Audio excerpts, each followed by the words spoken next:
Begini saudara, gini. Coba saudara coba saudara baca Mazmur 147 nomor 19 dan nomor 20. Silakan bisa nggak kita berdiskusi sampai saya bilang silakan. Anda mau umum kan bisa, sama saya bisa nggak sekarang malam ini? Boleh nggak saya minta kepada saudara Anda membaca Mazmur 147 nomor 19 dan nomor 20. Habis itu Anda bernarasi sampai 6 bulan ke depan saya dengar. Boleh nggak? Boleh nggak Anda bacakan? Juga nih, saya disuruh 72 hari sama Bang Handi itu. Ya, saya cuma 6 bulan aja, nggak usah terlalu lama. Coba Anda bacakan Mazmur 147 nomor 19 sampai nomor 20. Saya diam, Anda punya hak bicara selama kurang lebih 6 bulan ke depan. Silakan. Oke, Mazmur. Ya, baca. 147 nomor 19 nomor 20. Oke, Mazmur 147 19. Ia memberitakan firman-Nya kepada Yakub, ketetapan-ketetapannya dan hukum-hukumnya kepada Israel. Ia tidak berbuat demikian kepada segala bangsa, dan hukum-hukumnya tidak mereka kenal. Haleluya. Terus bangsa Romawi dan bangsa Yakub sama nggak? Oke, saya jawab ya. Ya, sama nggak? Saat itu, iya saat itu. Sama atau tidak? Dulu saya mau jawab, tadi katanya saya punya hak ngomong 6 bulan, baru 2 kalimat dipotong. Anda tanya saya tadi. Ya udah, berarti boleh nggak Anda baca ulang sekali lagi? Oke. Ya. Ia memberitakan firman-Nya kepada Yakub. 1. Ketetapan-ketetapannya dan hukum-hukumnya kepada Israel. 2. Ia tidak berbuat demikian kepada segala bangsa, dan hukum-hukumnya tidak mereka kenal. Terpujilah Sang Ilahi. Silakan. Anda paham tidak apa maksudnya itu? Saya ngerti, saya paham. Apa maksudnya ayat itu apa? Ya, maksudnya saat itu Sang Ilahi menurunkan firman-Nya kepada bangsa Israel yang menyembah ilah Abraham, ilah Ishak, dan ilah Yakub. Itu maksudnya. Dan tidak memberikan hukum itu kepada bangsa lain. Ya, oke. Sekarang saya akan kasih analogi nih, Bang. Ya, tunggu dulu. Dan tidak memberikan hukum itu kepada bangsa lain. Arah tujuan Abang kemana saya ngerti. Iya, jelasin dulu dong. Dan tidak memberikan hukum itu kepada bangsa lain, betul? Oke, saat itu begitu, Bang. Ya. Ya, setelah ketawa. Dia ketawa. Ya, saat itu begitu. Tapi pada akhirnya kan orang Yahudi juga banyak yang memberitakan tentang Yudaism supaya orang lain memeluk agama Yahudi yang disebut proselitisme. Abang pasti tahu itu. Nah, ketika orang bangsa lain memeluk agama Yahudi, dia harus mematuhi hukum Taurat, gitu Bang, mematuhi kitab Perjanjian Lama. Sama seperti misalnya agama Hindu misalnya ya, diturunkan di India, berasal dari India atau lahir di India. Apakah itu hanya untuk orang India? Kalau ada orang Jerman yang memeluk agama Hindu, berarti kitabnya juga Weda, Bang. Bukan hanya untuk bangsa India, tapi untuk orang Hindu. Ini firman Sang Ilahi saat itu kan untuk Bani Israel. Tapi kalau ada orang Romawi yang percaya pada ilah Abraham, ilah Ishak, dan ilah Yakub, mereka juga harus melakukan perintah yang diperintahkan di dalam kitab Perjanjian Lama, Bang. Oke, itu aja. Silakan. Kasih 6 bulan ke depan pun. Jadi tak ada, nggak bisa kawan, nggak bisa. Hukum yang datang kepada Bani Israel hanya berlaku kepada Bani Israel keturunan Yakub. Tidak berlaku kepada kita, nggak berlaku. Makanya kalau kita bukan Bani Yakub, agama kita kemudian bukan Yahudi, lantas kitabnya mereka ada di agama kita, itulah pencurinya. Dah selesai, jangan lama-lama. Dah ya kawan ya. Oh ya udah, kalau abang mau menghentikan diskusi. Enggak, legalitas nggak ada, kasihan ente nanti. Agak ngantuk juga nih Bang. Nah itu alasannya nih Pak, kasihan. Oh, alasannya kita diskusi terus. Iya, legalitasnya mana? Legalitas apa sih legalitas? Nih legalitas. Nah, itu jawab ya. Saya ubah cara berpikir abang tentang legalitas nih. Allahu Akbar. Oke. Jangan potong saya ya. Oke, misalnya ada seorang guru besar, dia sakit keras tuh misalnya nih. Terus murid-muridnya sebelum kematian sang guru berada di samping sang guru.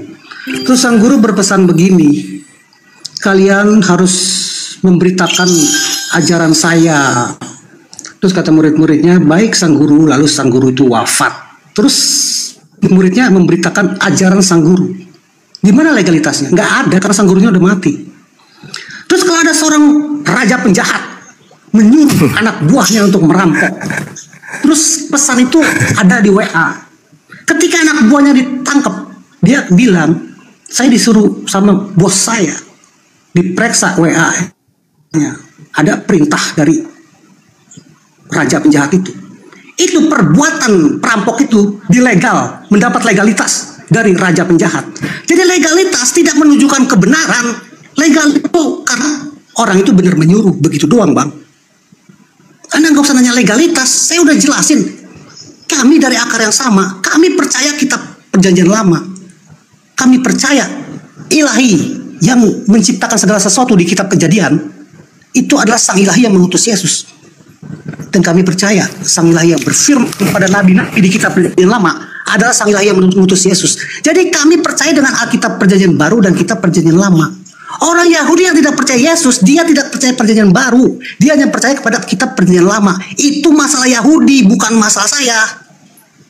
Silakan. Jadi kalau ada sebuah kerajaan memiliki buku warisan dari leluhurnya, kemudian ada seorang prajurit dalam kerajaan itu mencuri, mengambil kitab itu, boleh tidak dia beralasan, saya nggak mencuri karena saya berasal dari kerajaan tersebut? Boleh nggak? Boleh nggak seorang Bugis mengambil barangnya orang karena sesama Bugis? Nggak boleh kan? Apatah lagi ini berbicara mengenai keturunan biologis. Ulangan 33 nomor 4, hukum Torah itu adalah milik hak kepunyaan Yakub. Nggak boleh diganggu gugat. Jadi tak ada alasan, untuk dijadikan sebagai sandaran. Oh iya, pantas, wajar. Oh kami ini kan akarnya sama. Loh, jadi kalau akarnya sama-sama orang Makassar boleh mencuri. Karena dia, oh saya kan orang Makassar, saya tidak mencuri. Ini kan barang di Makassar ini, saya ngambil di Makassar. Saya kan orang Makassar juga, ini buktinya. Jadi boleh gitu, ngambil barang orang hanya karena akarnya sama. Ini kita berbicara mengenai siapa pewaris dari Yakub. Itu sedangkan Kristen bukan pewaris. Kristen ini adalah sekte di luar Yahudi, Bani Yakub. Dalilnya di mana? Kisah Para Rasul 24 nomor 5. Paulus ini adalah penyakit sampar yang menyesatkan orang-orang Yahudi di seluruh dunia orang beradab, dan dia adalah tokoh dari agama Kristen. Itu loh. Jadi kalau hari ini Anda menempelkan kitabnya orang Yahudi kepada kitab saudara, bagus kelihatannya. Orang yang tidak paham ilmu akan takjub, oh Kristen ini ternyata dari Yahudi ya. Tapi kalau orang yang paham sejarah, orang yang tahu kebenaran, itu adalah bom waktu. Karena itu bukan milik kepunyaan Katolik, itu bukan milik kepunyaan Protestan, itu bukan milik kepunyaan Advent. Bukan, itu milik kepunyaan hak prerogatif keturunan Yakub. Kecuali Anda ingin mengatakan begini bang, sebenarnya kalau kitab Tanak ya kami tidak punya hak, itu milik Bani Yakub. Tapi kan terjemahannya sah-sah saja toh kami pakai. Ah itu baru sah-sah saja kan? Ya iya, sah-sah saja Anda pakai terjemahan, karena terjemahan itu bukan firman Tuhan. Itu hanya upaya manusia untuk mengerti firman Tuhan, itu terjemah. Silakan Anda pakai terjemahannya, tapi itu bukan firman Tuhan. Dan itu hanya diambil dari terjemahan kitabnya agama lain. Apa marwah dan harkat, martabat, harga diri sebuah agama kalau begitu keadaannya? Ternyata agama ini berdiri dari hasil terjemahan kitab agama lain. Apa? Mau petentang-petenteng, kami ini adalah nggak ada yang selamat. Apa pula kau ngomong keselamatan sementara kitabmu hanya terjemahan dari agama orang? Jadikanlah seluruh bangsa menjadi pengikutku. Apa pula kau menjadikan kami sebagai pengikutmu sementara pengikut menggunakan terjemahan dari kitab agama lain? Itu loh bang. Jadi bukan apa ya, bukan. Karena ya gimana ya, Islam itu datang, Al-Quran itu datang untuk meneguhkan, mengukuhkan, menguatkan keberadaan kita. Al-Quran itu mengatakan kullil ladina kafaru satughlabuna wa tuhsyaruna ila jahannam. Orang kafir tetap aja kalah. Pasti kalah. Dalam hal akidah, dalam hal berbicara mengenai keyakinan, kalah pasti. Kenapa? Karena patokan yang mereka pakai itu adalah syahwat, nafsu dunia saja. Sederhana bung. Kenapa saya katakan keinginan dunia saja? Lah kitabnya aja coba lihat. Apakah itu wahyu dari Allah kepada mereka? Bukan. Itu terjemahan dari kitab yang datang untuk Bani Israel, yang spesial untuk Bani Israel. Coba saudara, coba ini ya. Coba. Ada sebuah perintah yang diwajibkan kepada seorang mahasiswa misalnya. Bagaimana seorang mahasiswa kedokteran diperintah kemudian, diberikan tugas kemudian untuk melaksanakan uji terhadap DNA seorang mayat. Pantas nggak itu saya bilang seorang mayat? Sebujur mayat. Ada kemudian bukan fakultas kedokteran mendengarkan juga perintah itu pas mereka lewat, kemudian padahal dia adalah fakultas bahasa daerah misalnya, jurusan bahasa daerah, lewat di ruangan fakultas kedokteran mendengarkan titah, besok kalian harus memeriksa limpa jantung daripada mayat tersebut. Hasilnya harus kalian catat dan harus kalian praktekkan kemudian bagaimana caranya mengurai komponen-komponen yang ada di dalamnya. Jam 3 subuh kalian harus mulai bekerja. Siap dosen? Tiba-tiba jurusan fakultas bahasa daerah lewat. Karena otaknya miring, bocor halus, pagi-pagi jam 3 dia juga ke kamar mayat. Ikut-ikutan melakukan hal yang sama. Padahal yang diperintahkan hanya fakultas kedokteran. Inilah yang terjadi dengan kalian. Apa buktinya? Mau saya kasih bukti. Baca Galatia 3 nomor 13. Nah ini coba. Seperti orang yang jurusan bahasa daerah tadi. Bukan dia yang diperintah, dia yang merasa. Galatia 3 nomor 13 apa bunyinya? Kristus telah menebus kita dari kutuk hukum Taurat dengan jalan menjadi kutuk. Coba.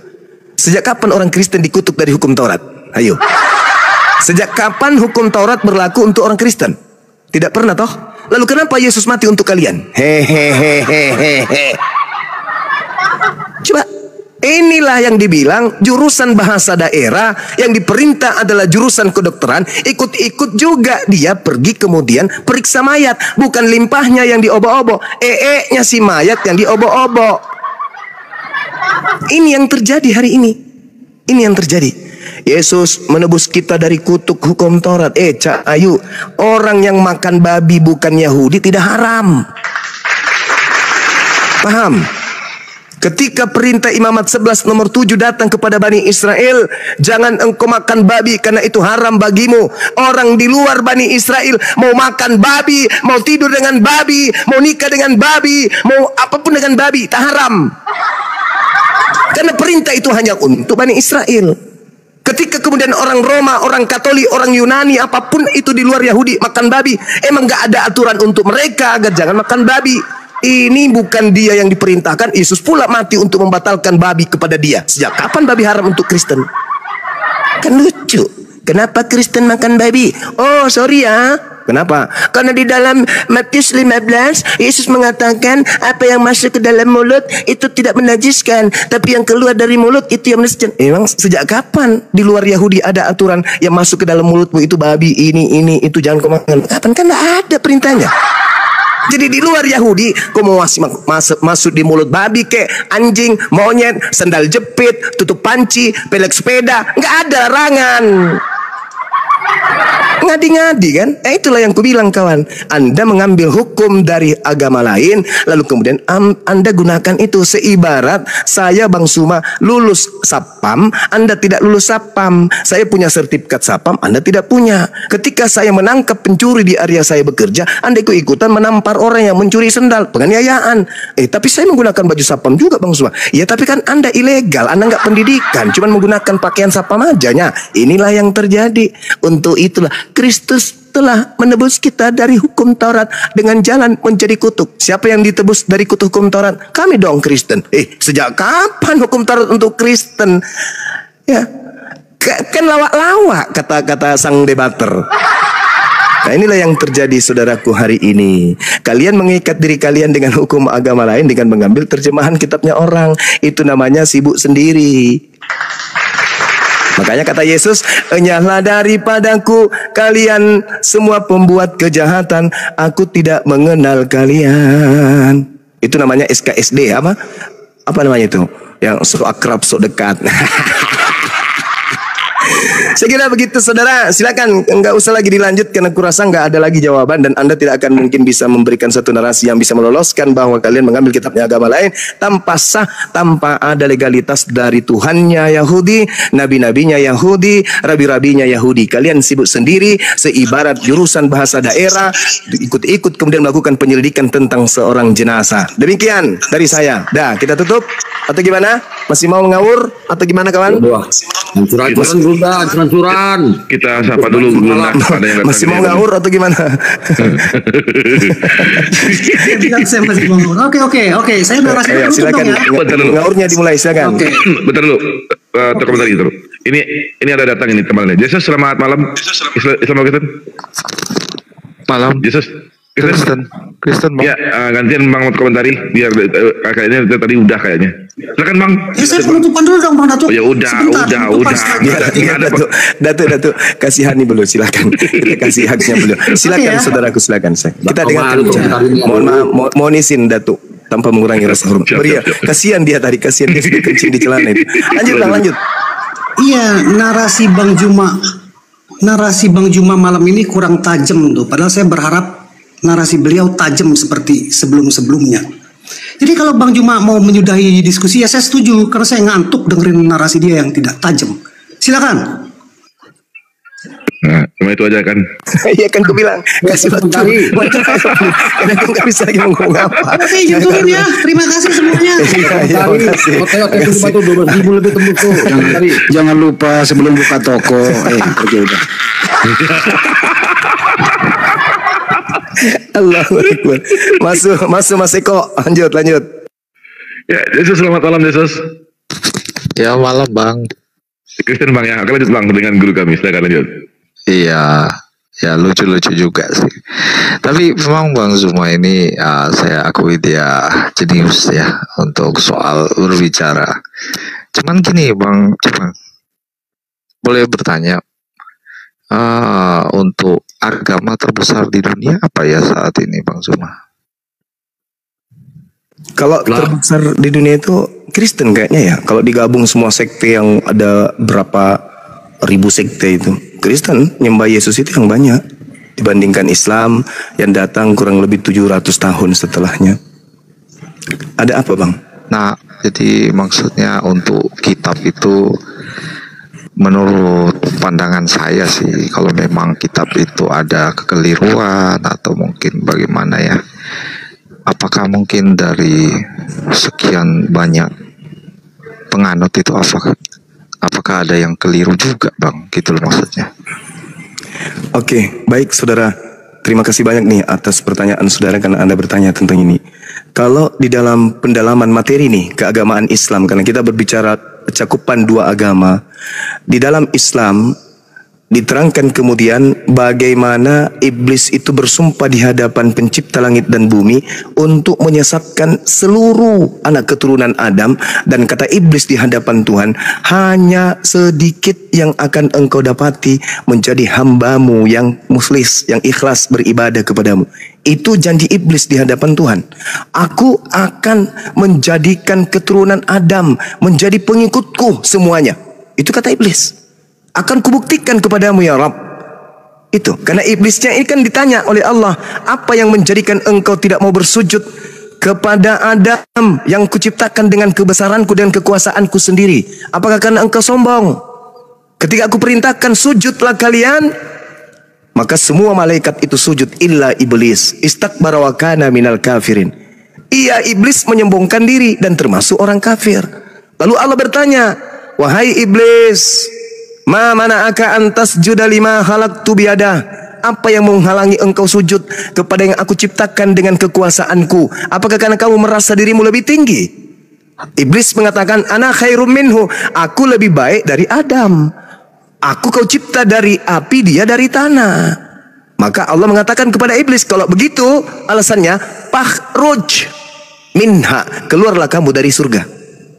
Wa inna alaika laknati ila yaumiddin, dan aku melaknatmu, aku mengutukmu sampai hari pembalasan. Iblis mendengar itu, iblis mengatakan, Rabbi fa'anzirni ila yaumil yub'atsun. Kalau begitu ya Tuhanku, panjangkan usiaku sampai dibangkitkan kembali, sampai hari kebangkitan maksudnya. Allah menjawab, fa innaka minal munsarin. Oke, kata Allah, aku tangguhkan, aku panjangkan umurmu sampai kemudian hari kiamat. Nah, lalu kemudian iblis mengatakan, fa bi izzatika la uqiyannahum ajmain.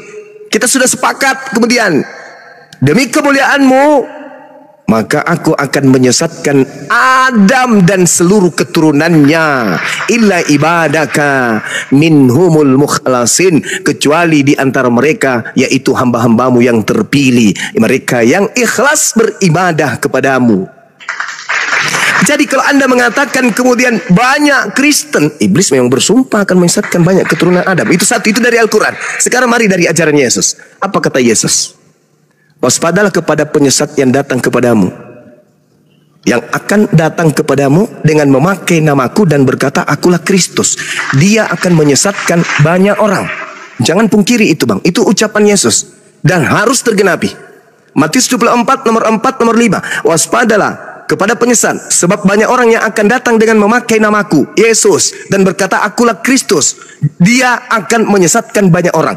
Jadi kalau hari ini ada Kristus yang dikatakan oleh Yesus akan menyesatkan banyak orang, dan hari ini kita menemukan ada Kristen di mana Kristen adalah pengikut Kristus, maka tergenapi sudah apa yang disampaikan oleh Yesus dalam Matius 24 nomor 4 nomor 5. Kristus itu menyesat banyak orang. Artinya banyak orang ini adalah pengikut Kristus, disingkat Kristen.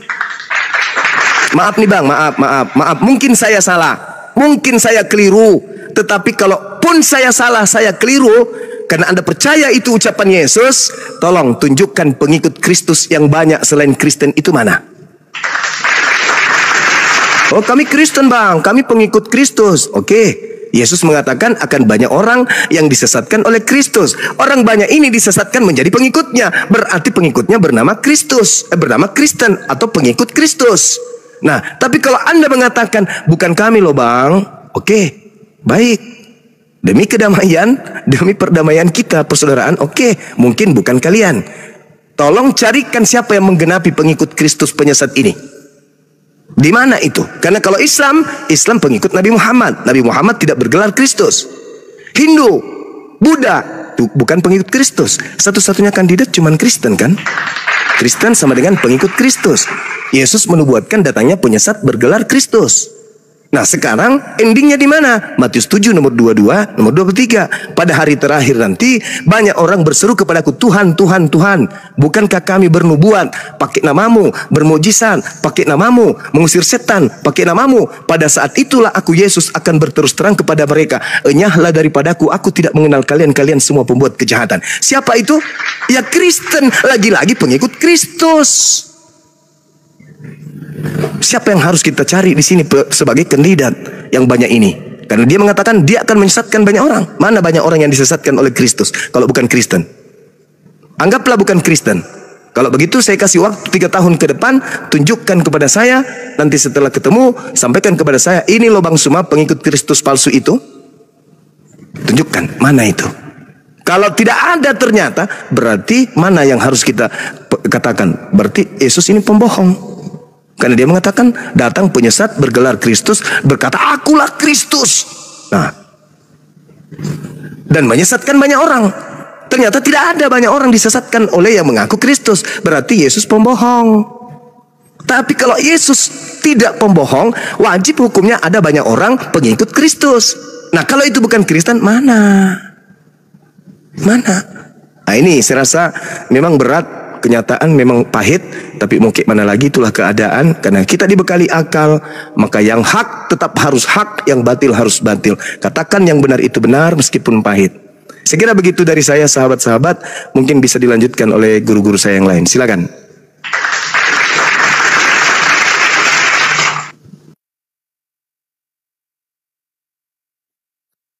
Ya, lanjut Bang.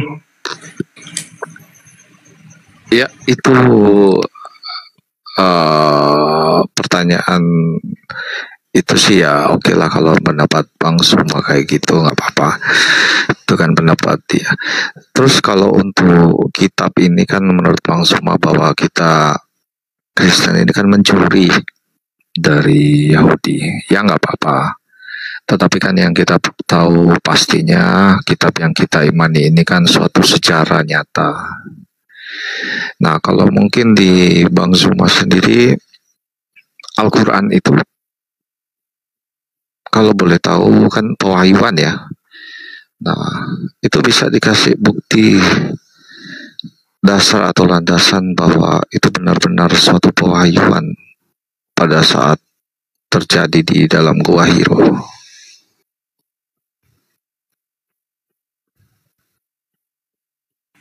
Iya. Jadi gini saudara, baginda Rasulullah Muhammad Sallallahu Alaihi Wasallam itu hidup di tengah-tengah bangsa jahiliyah, bangsa yang beringas, yang tidak berpendidikan, dikenal di dalam kitabnya Yahudi sebagai bangsa yang tidak dianggap sebagai umat, bangsa yang jahil, yang bodoh, barbar. Makanya Nabi Muhammad datang kemudian melembutkan mereka. Ketika Nabi Muhammad datang, bukan sehari, 2 hari, 3 hari, setahun, bukan. Nabi Muhammad 63 tahun kemudian hidup di tengah-tengah mereka. Selama 22 tahun proses pewahyuan berada di tengah-tengah mereka. Kalau itu bukan pewahyuan, maka sudah pasti Islam tak ada. Tapi karena mereka menjadi saksi seluruhnya, keluarganya, tetangganya, orang sekampung, tetangga kampung, tetangga kota, mereka menjadi saksi akan kenabian dan kerasulan baginda Rasulullah Muhammad Sallallahu Alaihi Wasallam, maka mereka beriman kepada beliau. Itu fakta real. Nah, terkait dengan Al-Quranul Karim, Nabi Muhammad tidak ada literasi, tidak ada kemudian sejarah di luar Islam atau di dalam Islam, di luar dari yang cinta beliau dan di dalam dari yang membenci beliau, yang memberikan riwayat atau mengkisahkan Nabi Muhammad pernah belajar sejarah. Nabi Muhammad pernah pergi ke Yerusalem, belajar kepada orang Romawi, belajar filsafat, belajar tentang mantik, belajar tentang alam, belajar tentang pendidikan, peperangan dan seterusnya. Nabi Muhammad hanya mutar-mutar di Mekah, Madinah, Mekah, Madinah, Mekah, Madinah. Tapi beliau kemudian bisa mengurai isi langit, bisa mengurai isi bumi. Perut bumi kemudian diumbar melalui Al-Quranul Karim. Bahkan orang yang masih ada di dalam perut rahim manusia diuraikan 1400 tahun silam dan baru ditemukan di dekade ini kemudian ilmunya. Kalau ini bukan pewahyuan, lalu apa namanya? Al-Quran mengatakan, wa kadzalika auhayna ilaika ruhan min amrina ma kunta tadri mal kitab walal iman walakin ja'alnahu nuran nahdi bi man nasya'u min ibadina wa innaka latahdi ila siratim mustaqim. Demikianlah aku pencipta langit dan bumi mewahyukan kepadamu wahai Nabi Muhammad ruh berupa Al-Quran dengan perintahku. Sebelumnya engkau tidak mengetahui apakah Al-Quran itu, sebelumnya engkau tidak mengerti apa iman itu, tetapi dengan Al-Quran itu yang adalah cahaya, dengan cahaya itu aku memberi petunjuk kepada siapa yang aku kehendaki di antara manusia. Dan sungguh engkau wahai Nabiku Muhammad benar-benar membimbing manusia kepada jalan yang lurus. 1400 tahun silam kaidah ayat suci ini sudah ada. Coba Anda lihat bagaimana umat Islam dalam berakidah, dalam beragama, dalam prosesi ibadah. Sebentar lagi bulan suci Ramadan. Sedunia Sedunia kemudian orang akan sujud tunduk mengadakan bulan suci Ramadan. Sedunia. Dari seorang ummi yang tidak berpendidikan, bukan dari bangsa yang kemudian punya peradaban yang maju seperti Romawi, seperti Yunani, seperti Yahudi, Israel dan seterusnya, bukan. Dari bangsa jahiliyah. Coba. Tak ada yang bisa memungkiri itu. Tapi yang Anda katakan Tuhan, maaf nih, yang Anda katakan Tuhan, di mana Tuhan dalam perspektif orang Indonesia, sang penguasa, sang maha dahsyat, sang maha perkasa, tak mampu menjadikan Yerusalem menjadi Kristen pengikutnya. Menjadi pengikutnya, jangan menjadi Kristen. Karena Kristen ini ditopang oleh kekuatan kekaisaran Romawi. Cangkangnya, kukunya, kekuasaannya itu sudah separuh bumi pada saat itu kemudian. Sehingga Katolik, Kristen ini cepat kemudian berkembang bukan karena Yesus, tetapi karena Katolik ini ya adalah satu agama kerajaan adikuasa pada saat itu. Sehingga dengan mudah Katolik, kekaisaran Katolik Imperium Romawi menekan semua negara jajahannya untuk mengikuti kepercayaannya, yaitu Katolik. Yesus mengajarkan tentang Torah, Tanakh, mengajarkan bagaimana kemudian mereka menjalankan perintah-perintah Tuhan. Tapi Yesus gagal. Nabi Muhammad masih kerajaannya sampai hari ini berjaya. Kalau itu cuman karangannya, Fir'aun mengarang, hancur, penguasa, dia menganggap dirinya Tuhan, mati, hancur. Mana pengikutnya? Habis, ludes, dimakan alam. Qarun, orang kaya sedunia, mana hartanya, mana pengikutnya? Hancur, lebur. Nabi Muhammad orang biasa-biasa saja, tapi karena yang dibawa adalah pesan langit, sampai hari kiamat pesan langit itu tidak akan pernah goyah, ditimpa oleh perkembangan zaman dan buyar oleh pergeseran masa demi masa. Itu tak akan mungkin. Jadi apa yang harus kita katakan kepada Nabi Muhammad? Apakah dia orang pintar, orang cerdas? Oh, enggak mungkin. Sekarang ilmu dapat kita terima dari internet. Zaman digital, ilmu pengetahuan berkembang dengan pesatnya. Sampai orang punya titel S1, S2, S3, S4, S-tontong, S5, profesor, sampai bulu alis, botak, dan segalanya untuk berpikir. Tapi meskipun ada hasil risetnya kemudian, pasti punya kelemahan. Bukunya pasti punya kelemahan. Pasti ada koreksi mengoreksi. Pasti ada timpali menimpali. Pasti ada sanggah menyangga. Tapi Al-Quran siapa yang mampu sanggah? Ilmu apa yang kita bisa pakai untuk menyangga Al-Quran? Disiplin ilmu seperti apa yang bisa kemudian membuat Al-Quran itu hanyut? Profesor dari mana yang kemudian bisa mematahkan argumentasi Quran? Tak ada. Itu bukan sehari, setahun, 10 tahun, satu zaman, enggak, satu abad, enggak. Ini sudah 1400 tahun. Indonesia merdeka berlandaskan kepada ajaran Al-Quran. Dasar pijakan kenegaraan kita Al-Quran.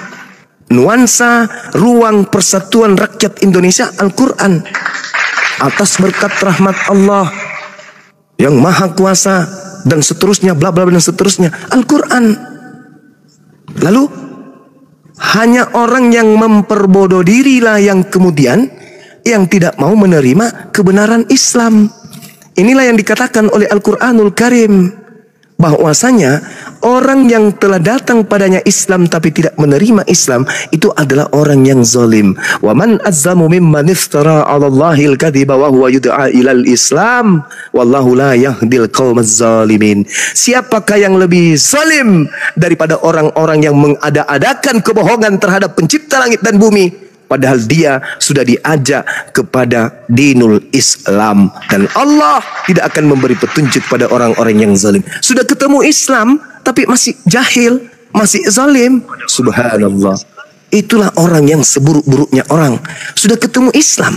Kalau dulu orang masih kemudian tidak menyembah kepada pencipta langit dan bumi dengan prosesi ibadah yang sempurna, dengan rukun syariat, aturan yang indah, wajar. Islam belum datang, wajar mereka masih sesat. Wajar kemudian mereka maksiat, masih belum ada Islam, wajar. Tapi ketika Islam datang, diutus oleh Allah litubayyina linnasi, masih ada orang menyembah kepada sesamanya manusia. Itulah yang dikatakan Al-Quran, ulaika hum syarrul bariyah. Masih ada orang kemudian hidup tanpa aturan. Itulah yang Al-Quran katakan, ulaika hum syarrul bariyah. Saya kira begitu saudara. Di tempat saya ini sudah layaknya saya minum kopi dan campur masako, dan kelas saya akan kembali kepada guru saya Dinda Tahta dan yang lainnya. Terima kasih sudah bertanya.